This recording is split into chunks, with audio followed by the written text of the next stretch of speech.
Hello students, welcome back again and today I'm going to explain you about direct and indirect speech.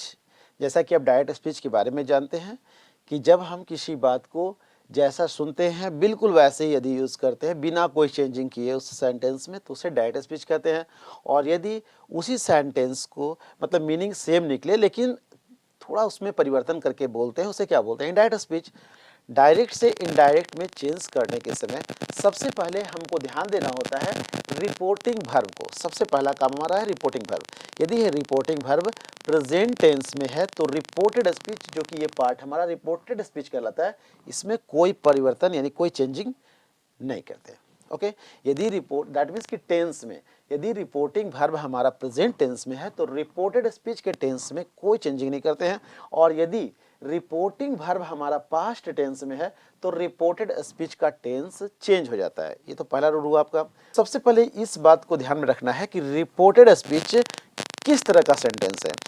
यदि interrogative यानी यदि question mark है तो समझ जाना है कि ये इंट्रोगेटिव सेंटेंस है, यानी आपका जो रिपोर्टिंग वर्ब है वो क्वेश्चन के फॉर्म में कन्वर्ट हो जाएगा। यदि आपको ऐसा लगे कि रिपोर्टेड स्पीच आपका जो है वो इंपरेटिव सेंटेंस है, यानी ऑर्डर, कमांड और रिक्वेस्ट, इस तरह के सेंटेंसेस अगर उसमें दिखाए जा रहे हैं तो दैट मीन्स कि आपका जो रिपोर्टिंग वर्ब है उसी के अकॉर्डिंग चेंज हो जाएगा। यानी ऑर्डर दिया जा रहा तो ऑर्डर, रिक्वेस्ट किया जा रहा तो रिक्वेस्ट, उसके अकॉर्डिंग आपका ये वर्ब रिपोर्टिंग वर्ब चेंज हो जाएगा। ओके, उसी तरह से यदि आपका सेंटेंस एक्सक्लेमेटरी सेंटेंस है जिसमें आप अपने सडन फीलिंग को एक्सप्रेस कर रहे हैं तो उस कंडीशन में आपका जो वर्ब दिख रहा है वो एक्सक्लेमेटरी यानी कह सकते हैं एक्सक्लेम विद सॉरो या एक्सक्लेम विद जॉय, इस तरह के फॉर्म में बदल जाएगा। अब जो जो बातें मैं बता रहा हूं ध्यान से समझने का प्रयास करेंगे। अगर कहीं कन्फ्यूजन हो या और भी ज़्यादा यदि बेसिक कॉन्सेप्ट की आवश्यकता हो तो आप डिस्क्रिप्शन बॉक्स में जो लिंक सेंड किए गए हैं आप आसानी से वहां से हेल्प ले लें और आपके सारे कॉन्सेप्ट क्लियर हो जाएंगे। ध्यान से देखेंगे। सबसे पहला कि जैसा कि आप जानते हैं आपका रिपोर्टिंग वर्ब प्रेजेंट में है तो रिपोर्टेड स्पीच के टेंस में कोई बदलाव नहीं होगा। आप केवल जैसा कि आपको बताया गया फर्स्ट पर्सन हो तो सब्जेक्ट के अकॉर्डिंग, यदि सेकेंड पर्सन हो तो ऑब्जेक्ट के अकॉर्डिंग, और यदि थर्ड पर्सन हो तो नो चेंज। ध्यान से सुनेंगे।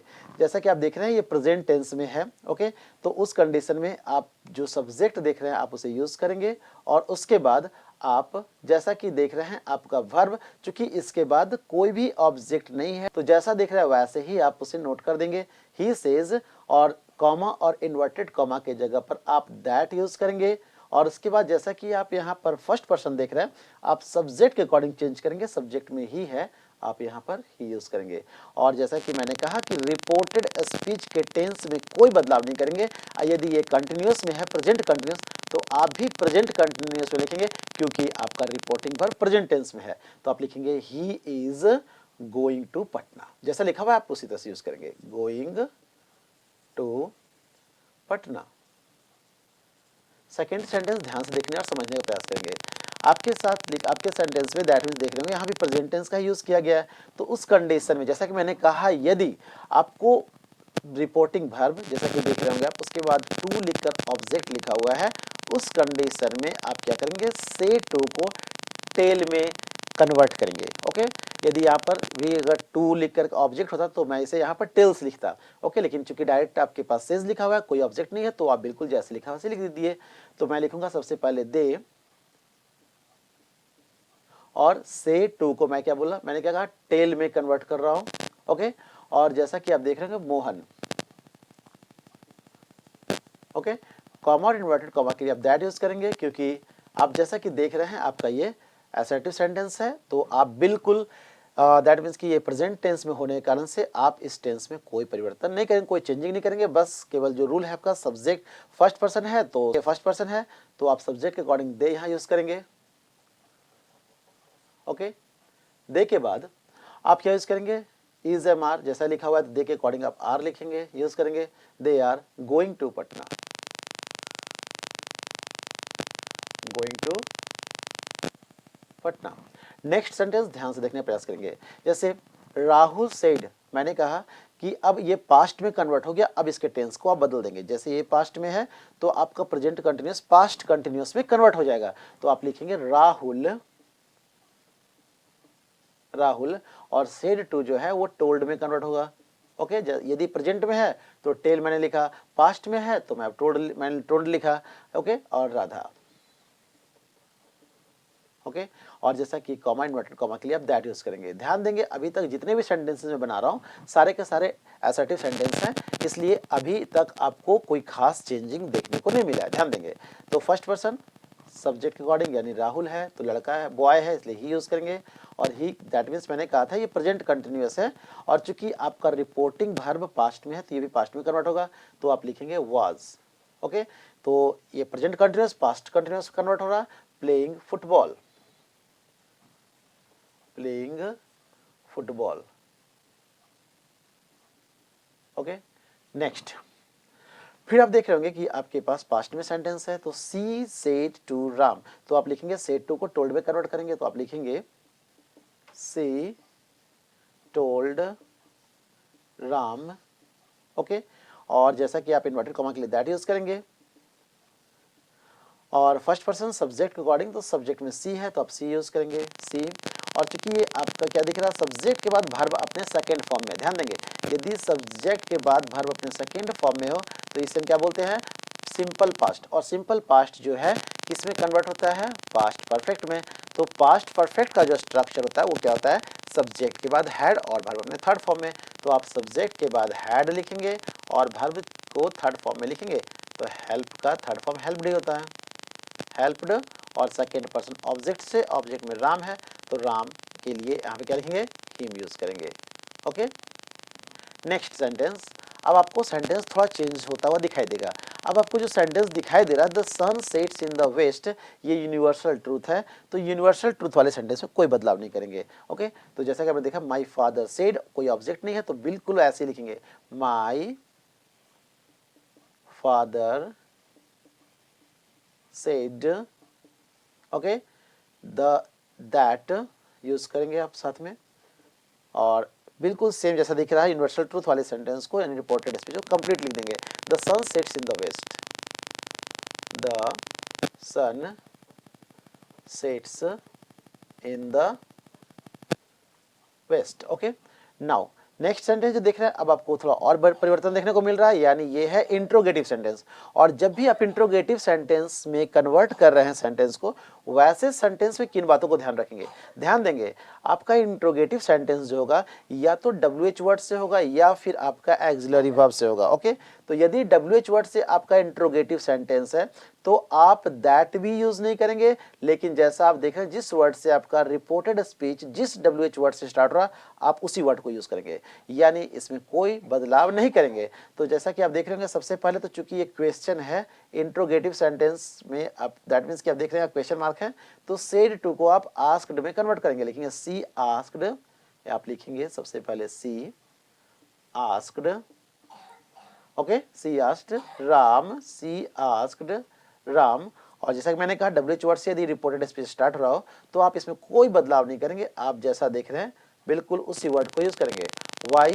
अब ध्यान देंगे आप जो भी एक्सिलरी वर्ब यानी हेल्पिंग वर्ब जो देख रहे हैं WH वर्ड के बाद आप उसका यूज पहले नहीं करेंगे, पहले आप सब्जेक्ट का यूज करेंगे। क्यों? क्योंकि आपका जो इंट्रोगेटिव सेंटेंस है उसे असर्टिव में कन्वर्ट करना है, और असर्टिव में कन्वर्ट करने समय इस बात का विशेष ध्यान देना है कि WH वर्ड के बाद कोई हेल्पिंग वर्ब आप नहीं यूज करेंगे, पहले आप सब्जेक्ट को यूज करेंगे। और जैसा कि देख रहे हैं आप यू जो है वो सेकेंड पर्सन है और सेकेंड पर्सन ऑब्जेक्ट के अकॉर्डिंग चेंज होता है, ऑब्जेक्ट में राम है तो राम के लिए आप ही लिखेंगे, आपने लिखा ही। अब ध्यान देंगे चूंकि आपका ये जो इज एमआर है अब उसको चूंकि ये पास्ट में ये भी कन्वर्ट होगा पास्ट में, तो इज एमआर वाज वर में कन्वर्ट होगा, तो ही के साथ आप यूज करेंगे was happy, okay. Next sentence ध्यान से देखने प्रयास करेंगे, जैसा he said to me can you help me. अब देख लेंगे आपका ये हेल्पिंग वर्ब है, ओके। अब हेल्पिंग वर्ब वाले सेंटेंस में ध्यान रखना है आपको दैट यूज नहीं करना है, बल्कि आपको कॉमा और इन्वर्टेड कॉमा जो रिमूव करेंगे उसके जगह पर वो आपको इफ या वेदर का यूज करेंगे। तो क्या लिखेंगे आप, चूंकि ये इंट्रोगेटिव सेंटेंस है इसके लिए आप क्या यूज करेंगे, आस्क्ड ही लिखेंगे, तो आप लिखेंगे ही आस्क्ड मी, ओके। और मैंने क्या कहा इन्वर्टेड कॉमा और कॉमा के लिए आप दैट यूज करेंगे, इफ यूज करेंगे या वेदर यूज करेंगे, इफ। और फिर मैं बता दूं आपको कभी भी आप चाहे WH वर्ड हो या डायरेक्ट इंट्रोगेटिव हो आप हेल्पिंग वर्ब का यूज पहले नहीं करेंगे, पहले आप सब्जेक्ट को देखेंगे। सब्जेक्ट जो दिख रहा है आपको यहाँ क्या दिख रहा है, दैट मीन्स कि सेकंड पर्सन या सेकंड पर्सन ऑब्जेक्ट के अकॉर्डिंग चेंज होगा। तो ऑब्जेक्ट मी है और मी जो है यहाँ का सब्जेक्ट का काम करेगा तो आई में कन्वर्ट होगा आई। अब आप जो है इस हेल्पिंग वर्ब को यूज करेंगे पास्ट में, चूंकि ये पास्ट है आप पास्ट में यूज करेंगे। तो कुड क्या लिखेंगे आप, could, if I could help, help, और मी जो है आपका फर्स्ट पर्सन है, फर्स्ट पर्सन किसे देखता है, सब्जेक्ट को, और सब्जेक्ट में ही है और ही का क्या चेंज हो जाएगा, हिम। ओके, नेक्स्ट सेंटेंस ध्यान से देखेंगे। अब ऐसे सेंटेंस जिसमें आपको सेंटेंस सबसे पहले पढ़ेंगे। मैं जैसे कि मैंने कहा कि सेंटेंस पढ़ने के बाद आपको ध्यान देना है कि सेंटेंस में जो रिपोर्टेड स्पीच है वो किस तरह का सेंटेंस है। तो ऐसा लग रहा है जैसे gate out from this class, यानी कोई ऑर्डर दे रहा है, टीचर अपने स्टूडेंट को ऑर्डर दे रहे हैं कि इस क्लास से बाहर निकल जाओ। वैसे कंडीशन में आप यहाँ पर सेड टू को ऑर्डर्ड में कन्वर्ट करेंगे। देखेंगे the teacher, okay, said to के लिए क्या यूज करेंगे, ordered the student, okay, the teacher ordered the student to use करेंगे। और उसके बाद जैसा आप देख रहे हैं बिल्कुल get out from the class जो यूज किया गया है आप यूज करेंगे। Okay, to get out from this को यूज करेंगे दैट में और क्लास लिखेंगे। फिर मैं बता दूं आपको, कभी भी किसी भी तरह के सेंटेंस को जब आप बना रहे हो तो रिपोर्टेड स्पीच को देख करके, उसके कंडीशन को देख करके उसी के अकॉर्डिंग आप उसे चेंज करेंगे। सबसे पहले अपने रिपोर्टिंग वर्ब को और फिर रिपोर्टेड स्पीच को। नेक्स्ट सेंटेंस देख रहे होंगे कि Rahul said to me do come again, यानी ऐसा लग रहा है कि किसी डू का यूज यहाँ क्यों किया गया है, यहाँ कोई क्वेश्चन नहीं है बल्कि यहाँ पर इससे आग्रह किया गया, विनम्र आग्रह कर रहा है ना, जोर देकर बोल रहा है कि क्या करना, डू कम अगेन, फिर से आना। वैसे सेंटेंस में आप यहाँ लिखेंगे रिक्वेस्टेड। जब आपको ऐसा लगे कि रिपोर्टेड स्पीच जो है कुछ रिक्वेस्ट करता हुआ दिख रहा है रिपोर्टेड स्पीच में, तो आप उस कंडीशन में सेड टू को उसी के अकॉर्डिंग चेंज करेंगे, यानी लिखेंगे आप Rahul requested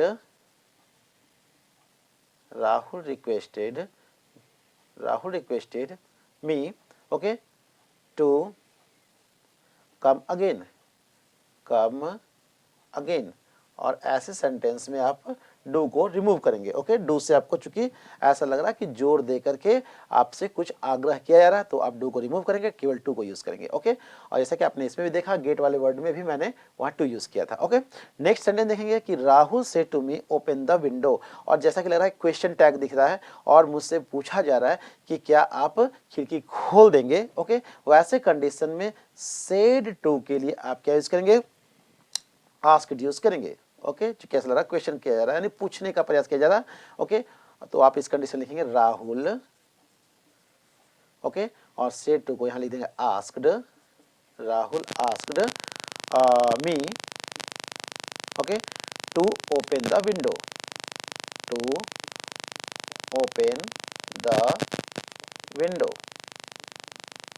next, my friend said to me let us go to market, यानी ऐसा लग रहा है लेट वाले सेंटेंस को थोड़ा विशेष ध्यान देंगे कि लेट जो रिपोर्टेड स्पीच के सेंटेंसेस पहले आप उसे कंडीशन को देखें किस तरह के सेंटेंस उसी के अकॉर्डिंग आप उसे चेंज करें। ऐसा लग रहा है कि कुछ सजेस्ट किया जा रहा है तो आप लिखेंगे माई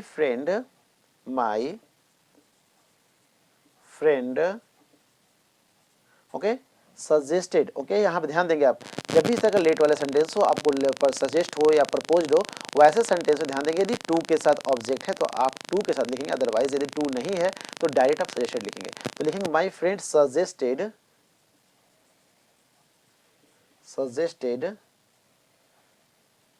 to me, my friend suggested to me, और जैसे कि आपने कहा कि टू के लिए अब मैंने सजेस्टेड यूज कर लिया है तो केवल यूज करेंगे टू गो टू मार्केट,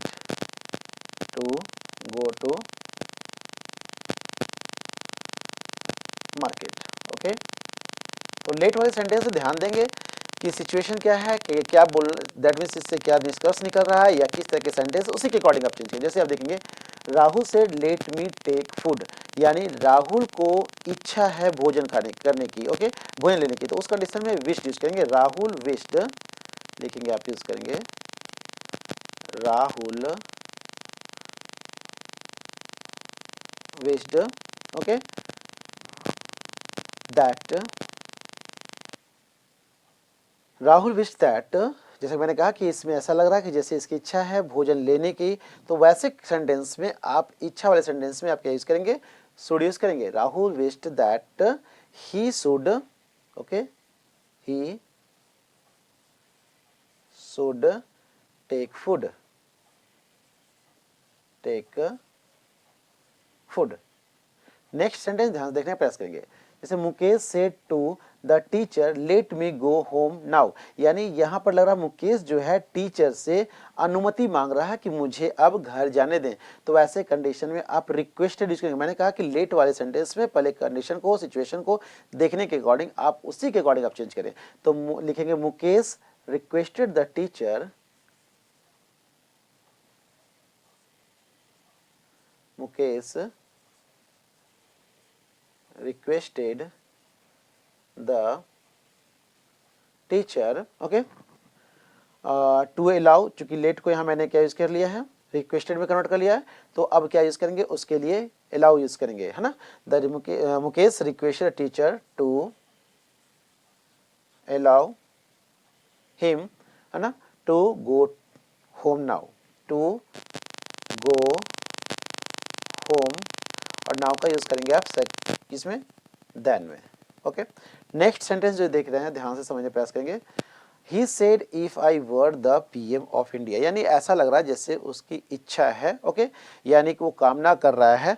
तो he wished, उसके लिए यूज करेंगे आप he wished that, तो जैसा कि आप देख रहे हैं he wished that, और चूंकि if के लिए मैंने यहाँ wished यूज कर दिया है, तो I first person subject according he use करेंगे, he be the PM of India, okay. Next and last sentence जैसा देख रहे हैं, Ramu said oh my dog is dead, यानी ये अपने सडन फीलिंग को एक्सप्रेस कर रहा है रामू, यानी अपने सौरों को प्रकट कर रहा है। तो दैट मीन्स कि आपको रिपोर्टेड स्पीच से ऐसा लग रहा है कि अपने सडन एक्सप्रेशन को रिप्रेजेंट करने का प्रयास कर रहा है, दर्शाने का प्रयास कर रहा है। तो आप यहाँ देख रहे होंगे कि वो अपने दुख को प्रकट कर रहा है, तो आप लिखेंगे एक्सेड की जगह पर एक्सक्लेम्ड विद सौरो। तो यहाँ पे लिखेंगे आप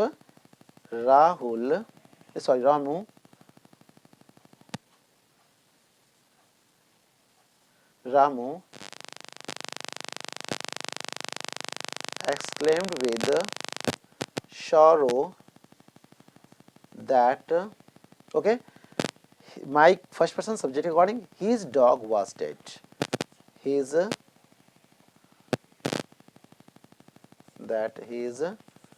dog was dead। तो आपने देखा कि जब भी आप डायरेक्ट से इनडायरेक्ट में कन्वर्ट कर रहे हैं तो सबसे पहला काम होता है आप अपने रिपोर्टिंग वर्ब को देखिए। यदि प्रेजेंट या फ्यूचर में है तो रिपोर्टेड स्पीच में के टेंस में कोई चेंजिंग नहीं होगा। और दूसरी बात कि जो भी रिपोर्टिंग वर्ब आपको दिख रहा है वो रिपोर्टेड स्पीच के ऊपर डिपेंड करता है। यानी यदि रिपोर्टेड स्पीच आपका केवल एक असर्टिव सेंटेंस, इंडिकेटिव सेंटेंस है, तो आप देख रहे होंगे कि सेज है तो सिंपल वे में, या से है तो टेल में, या से है ऑब्जेक्ट नहीं है तो बिल्कुल से के फॉर्म में रह जाएगा, सेड है टू तो डैट मीन्स कि टोल्ड के फॉर्म में होगा। लेकिन जैसे ही आपको दिखाई दे कि आपका इंट्रोगेटिव सेंटेंस है तो सेड टू जो है वो आपका आस्क्ड में कन्वर्ट हो गया। यदि आपको सेंटेंस में दिखाई दे कि ऑर्डर, कमांड या रिक्वेस्ट है तो उसके अकॉर्डिंग ये ऑर्डर, कमांड और रिक्वेस्ट में दैट मीन्स कन्वर्ट होगा। उसी तरह से यदि आपको ऐसा लगे कि कुछ एक्सक्लेमेटरी सेंटेंस है, ओके, जैसे कि मैंने कहा, तो उस कंडीशन में आप सडन एक्सप्रेशन को जो फील दैट मीन्स एक्सप्रेस करेंगे तो अकॉर्डिंग टू सिचुएशन आप या तो exclaim with sorrow, exclaim with Joy, या उसी के अकॉर्डिंग दैट मीन्स जिस तरह से आपका रिपोर्टेड स्पीच है या लेट से रिलेटेड अगर सेंटेंस है तो जैसा कि मैंने कहा कि आप सबसे पहले सेंटेंस के कंडीशन को देखते हुए आप उसी के अकॉर्डिंग आप अपने रिपोर्टिंग वर्ब को चेंज करें। उम्मीद करता हूं कि आपके कॉन्सेप्ट क्लियर हुए होंगे, और यदि आपको बेसिक से सीखना है, एकदम स्टार्ट से जानना चाहते हैं तो डिस्क्रिप्शन बॉक्स में लिंक दे दिए गए हैं, आप वहां से हेल्प ले सकते हैं। बहुत ही आसानी से आप बेसिक कॉन्सेप्ट के साथ बता दिए गए हैं। तो मैं चाहूँगा यदि कन्फ्यूजन हो तो कमेंट बॉक्स में अपनी प्रॉब्लम अवश्य शेयर करें।